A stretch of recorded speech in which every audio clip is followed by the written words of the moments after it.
Good morning from Panhandle Outdoors, America's only daily outdoor TV show. Your source for fishing, hunting, and information for folks who enjoy the great outdoors. Now sit back, relax. It's Panhandle Outdoors. Good morning, folks. Welcome to Panhandle Outdoors. I'm Winston Chester. Glad you're here this morning. Got a big show lined up. We're going to get a drawing going, but first, as always, let's take care of our weather. Brought to us by Gulf Coast Air Conditioning, Drew Pollard and hard-working crew taking care of everyday comfort needs. We're looking at a high today of 60 and low of only 40 tonight. We'll have a warmer trend coming, so it's nice and cool, but it's going to be a little bit warmer today. But man, do we have some wind. We'll talk about that in a minute. Our all-important water temperature brought to us by Alco Electric there in Lynn Haven. We're looking at it dropped, folks. It dropped 2 degrees. We were anticipating that early part of the week. It's down to 60 degrees right now at the end of the pier. Our river readings brought to us by Panama City Coca-Cola. Take a look at the Apalachicola at Bluntstown, a 7.6 this morning and steady. And the Choctaw at Caryville, a 5.4 and steady. But this rain coming through is going to sort of move it up a little bit, so we can anticipate the river be rising some. I want to think of. We just don't know how much, but not a whole bunch, but it will be going up some. The tide chart brought to us by Kent Forest Lawn. Good strong tide today on January the 10th. Low tide this morning at 5:06, pretty close to now, and a high tide at 6:25. And what's important though, to wind, they're predicting that the National Weather Service for this area is calling for the wind to be to southeast at 25 to 30. That is really coming in strong. So either don't get on any kind of open water at all and be aware of it. If you got any kind of loose stuff around the house, you might want to batten it down. That's a strong wind coming in off the Gulf, coming straight at us, or off the ocean, we want to call it. But it's going to be a strong wind. Be aware of that. Let's go into our fishing game times right now because it's a Friday. We like to do this during this segment. Brought to us by Blue Water Outriggers. Our time this morning, 7:43 to 9:43. This evening, 8:13 to 10:13. All right, take a break. We'll be right back. Okay, welcome back. First things first. We got a lot of names. We got to get these names in. Today's Friday. Y'all sent them in this week, and I've been slacking. So it just takes time to do it. So what I'm going to do, I tried this. I thought about this last night. I'm just going to sort of dump them out right here like this, and that way it makes them all up. I can pick them up easier, I think, and faster. Okay, here we go. That's a blank one there. Gail's tricking me. From Youngstown, Pearl Vi and Ralph Vi. Good loyal viewers from Chipley, Cynthia Clark, and David Spence. And also from Sneeds, Mary Lou Scott. I thought it'd be faster. Stick it together. Mary Lou Scott, Dennis Scott, Darrell Hall from Weewall, and Marie Hall, Weewall, Keith Hatchell, Ebro, Janet Hatchell, Ebro, Mike Fitzgerald, Panama City Beach. Somebody stuck together with her, and Sandra Fitzgerald, Panama City Beach, Matthew Finch, Chipley from Panama City, David Spence from Sand Hills, Beth Rogers and Steve Rogers. All right, let's see, moving on along from Panama City, Janice Finch. We're doing pretty good. Anna Westbrook, Panama City. From Palatka, Florida, Deborah Tattersall. Okay. Valdosta, Georgia, April Thompson, Tattersall, and Andy Goodman from North Shore. Sent a good picture of a big old speckled trout he caught. Lee Nicolucci from Liz Nicolucci, Destin. All right. Russell Womble, Destin. All right, that's 2 right there. And John Teaver, Gainesville, Georgia. And from Satsuma, Florida, Seth Copeland and Cody Copeland. From Panama City, April Westbrook. Okay, and that's 2 also. And David Westbrook, Sarah Westbrook, Tristan Westbrook, the Westbrook family, Patrick, Mike, that's a big family. And, okay, Nancy Flores, Panama City, we're going to finish up.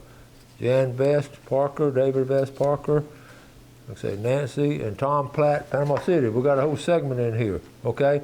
Quickly, we're gonna go to some pictures. I was talking about that, we're just talking about real quick about the, here it is right here, Andy Goodman sent this big picture of this speckled trout. They're fat, okay? They really, this time of year, they've eaten all summer, and they sort of fatten up. So right off the dock there, you got it measured right there. Good catch. Andy Goodman up there, North Shore. We were talking about doing this expo. I ran across, this is going to happen if you're interested in it. It's at Daytona Beach on March the 29th. I'm not going to make it, but this, they're just doing saltwater here, and I want to do one all the way around for all kind of stuff, but just basically, it's got the Ocean Center. I've been right there at that place, Ocean, at Daytona Beach. Nice place, but it's a one-day showcase, and this is what we'd like to get the expo, outdoor expo going here, if we can ever get time to put it together. Cold weather impacts on wildlife. FWC sent this out, talking about manatees. You know, they've got to find water warmer than 68 degrees. That's interesting because right now it's 60 degrees here. So if we got any manatees here, they're in trouble. So that's interesting to read that. Sea turtles, they're the same way. When it drops to 60 or 50 below, they become cold stunned. So we're okay up here. We're at 60 degrees. And then the non-native iguanas, we don't have them here, but people just talk about, they just start falling out of the trees when they get cold. I've even seen some video about them, and I've had some friends talk about it. They live down that way. They just fall out of the tree. All right, moving along. Be safe on the road, everyone. I just slid into the tackle shop again. All right. Hey, Coach, we enjoy waking up to you every morning. Please put us in the Friday giveaway. And so we got your name in there. But anyway, he included a nice, look at this. This is my first red snapper caught at Tyndall Bridge on the last day of snapper season. Thank you, Governor DeSantis, for extending our season, and blessings to Panhandle Outdoors.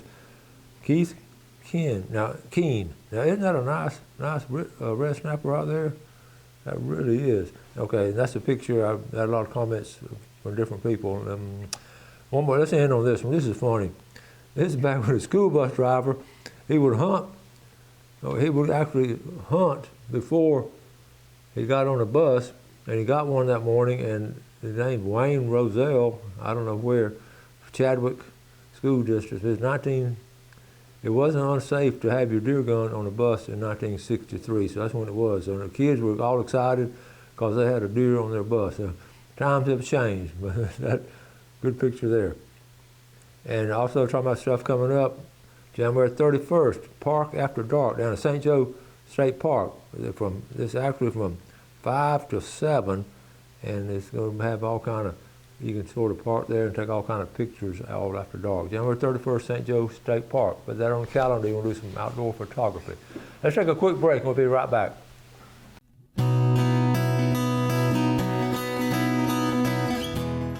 Okay, welcome back. Now this stack right here, this is Thursday stack, so let me drop them out right here, and then we'll do this is Friday stack. We'll move along. Terry DeFee from Honorville, Alabama. Okay. Katya Pledger from Lynn Haven.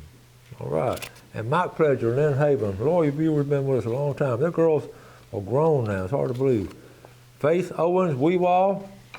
Oops. And also from Weewall, Hope Gainey from Weewall. Chipper Gainey. We got a lot of viewers in Weewall.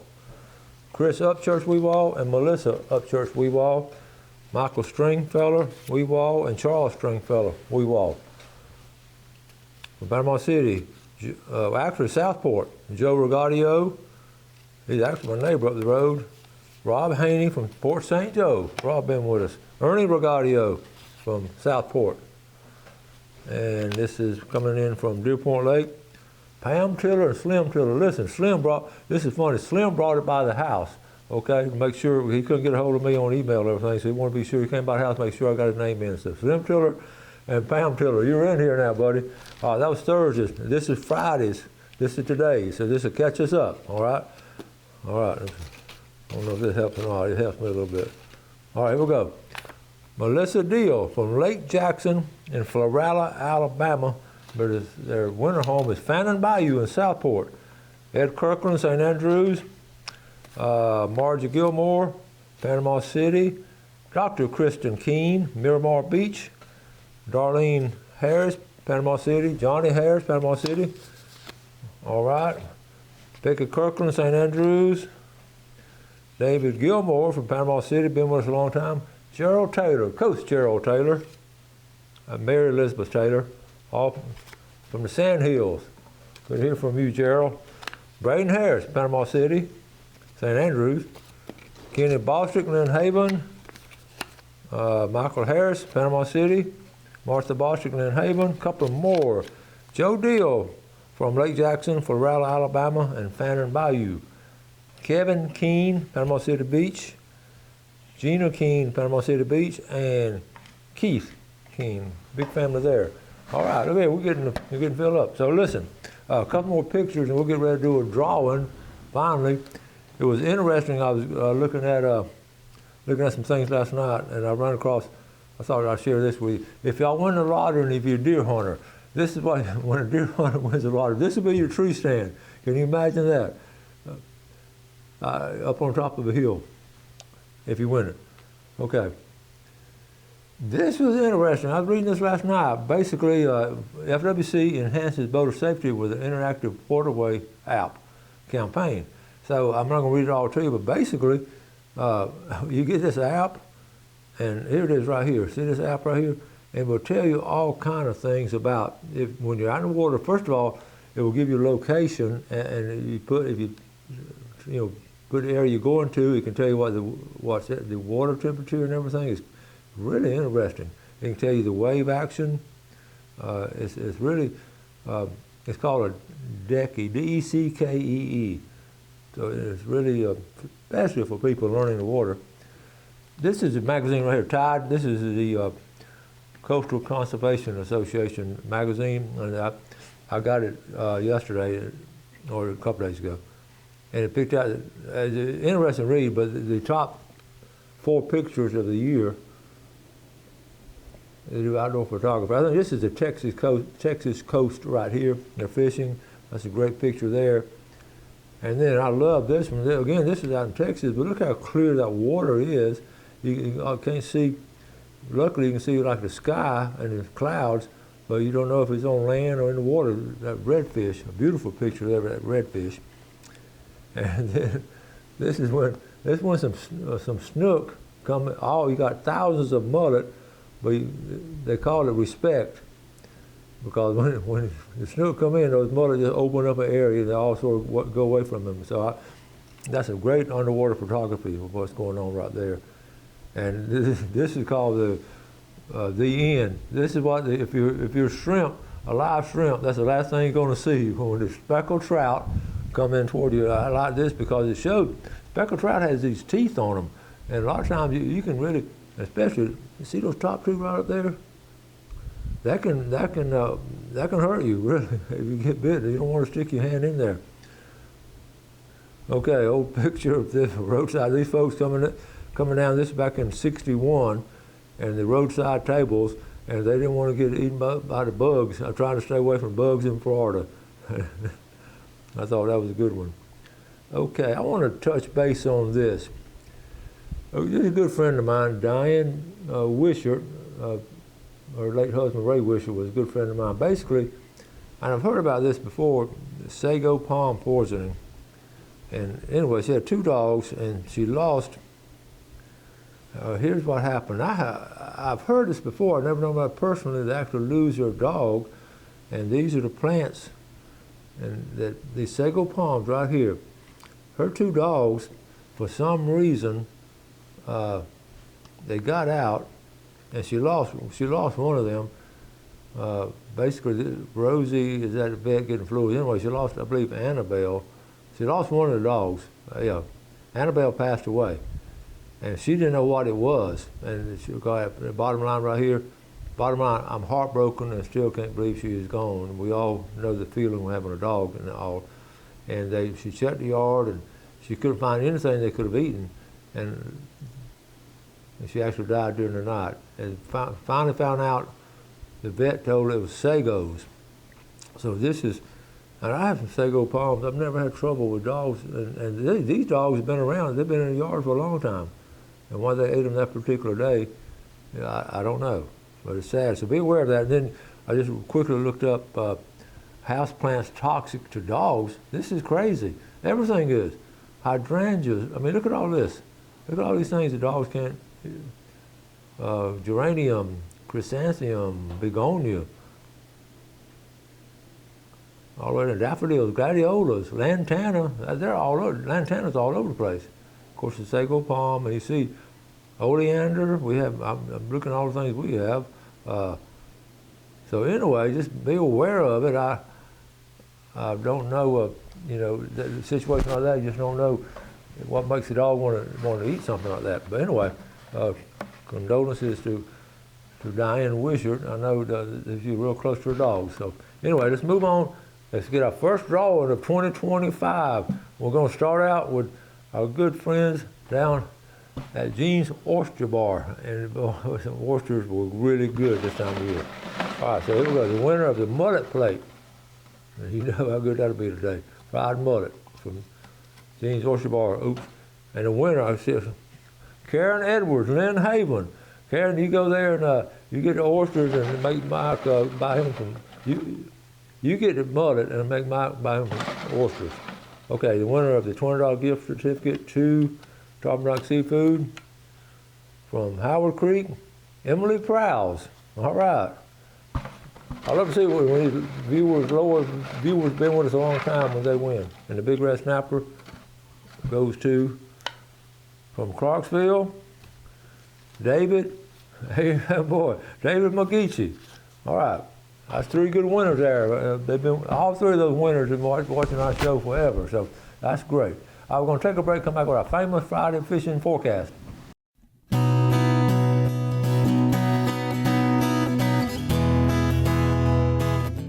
Okay, welcome back and welcome to our famous Friday fishing forecast. Brought to us by good folks at Jessica Ling Insurance and Financial, and also Matt Andrews of Hammer Down Construction. And we wanted to, on Monday's show, coming up Monday, there'll be a video on the Mosley Outdoor kids doing their project. I did actually film it before Christmas, but we hadn't had time to get it on, so we'll have it on Monday morning. Some really cool things. I started that a long time ago, and I appreciate them continuing the tradition. I always told the kids, just make something with your hands, just build something. And it's great to see teenagers doing that kind of stuff. And some really good projects. You're going to enjoy Monday's show. Moving on with the forecast, I want to say, we're talking about these creeks and all, and so we're going to sort of concentrate on these feeder creeks. We're going to start over in Choctawhatchee Bay. And I want to show you the first one. Let's see, let's go on over here to west, way over here, Choctawhatchee Bay, up around Freeport. These two places here, of course, Rocky Bayou. Okay, but come on over here. Okay, we don't go that far over, but we're looking at, if you're around Eglin and all these feeder creeks up around the Niceville area, but in Mid-Bay, and I wanted to find, let's see, right in here, this bayou up in here is a good one. I'm looking for the Aliqua, which is going to be right here. Okay, I'm moving more east. Okay, right in there, see that? That's a great area right in there, Aliqua. And then, of course, coming into Freeport, you've got right in here, the Grange. So all these are going to be good. What I want to just show you this time with this cold weather all throughout our Panhandle. Like I talked about Pretty Bayou with that area there is all going to be good. And then more bayous and creeks. Of course, I talk about these a lot. They haven't been real productive. And I always want to talk about the West Bay Bridge. You saw that drum early part of the week, that big drum that was caught right there at the West Bay Bridge. And go about intercoastal, if you find any kind of feeder creek, any kind of area that feeds into it, intercoastal, okay, you just need to go along and explore and find some areas. And the speckled trout have moved up in there in cold weather. So that's what we're concentrating on today's forecast, what's going on in the area. Again, all down in here in Pretty Bayou, you see a lot of houses, but still, those speckled trout will move up into there. And of course, moving on down, and one of the all-time favorites, of course, would be Sandy Creek. Captain Roy and I love fishing Sandy Creek, and that's really good this time of year. And then, of course, intercoastal again, going all the way down. The T right here is going to be a good spot. Be good fish in White City, coming out of White City, and then the feeder creeks coming into Apalachicola Bay. You have Saws Creek there, you have Depot Creek down here. All these feeder creeks going to be good. And of course, then you got this area here. I haven't talked about this lately. And Bill Allen and I love going to fish this area right in here. So many areas to fish as you go into the St. Mark's over there. You can see the East River and all of these. And really just explore around and move around. And once you find the fish, what we do, we just do slow trolling. And you want to stay slow this time of year. So anyway, that's something. The top 5 locations I wrote down with Alaqua, Sandy Creek, Whiskey George, East River, and Carabel River. That's the top 5 locations to really fish for trout for this weekend. On the freshwater, the crappie bite. The folks there at Choctahatchee, the crappie bite was good off the Choctahatchee River. Again, I always talk about bridge fishing this time of year. One of the big reasons because you can stay comfortable. You can wrap up and stay warm. If you get cold, you can go back to the truck and turn the heater on. But bridge fishing is always good this time of year. And we talked about the drum and the sheephead is what you want to start targeting. January and February is always great for catching sheephead. And again, people number 1 bait. A lot of people use shrimp. The number 1 bait, and I'll always say this because I've been around it most of my lifetime, and my dad always used these fiddler crabs. They would drive down to the coast, not to the beach, but drive down to the coast and fish with the fiddler crab. So that's always going to be good. Let's see. Also, if you're going to fish in an open bay, be aware of the wind. Like the winds today, it's coming 20, 25 out of southwest, and you don't really want to be out there. So that's why you have to sort of concentrate on the bridges and getting up in those little feeder creeks and feeder canals. The intercoastal, really learn to fish that intercoastal. It's interesting. There's a fish in there. They're sort of moving back and forth, but they'll sort of clump up together. And once you find them, they're going to be good. Red fishing will be decent. Pier fishing. I mentioned pier fishing. It's good this time of year. The wind's going to be strong. It's going to be probably good this today and tomorrow with all the rain and the wind and everything. But next week and all, you can sort of start targeting some pier fishing. Got to wrap it up for the week. Had a good week. Next week video, we got some good guests coming in next week you're going to enjoy. So thank you for watching our show this week. Do something good for someone else today and this weekend. Enjoy the outdoors, take care of it, and God bless. Thanks for watching America's only daily outdoor TV show, Panhandle Outdoors with Winston Chester, featuring hunting, fishing, and other activities and information to help you enjoy the great outdoors. Join us next time for Panhandle Outdoors.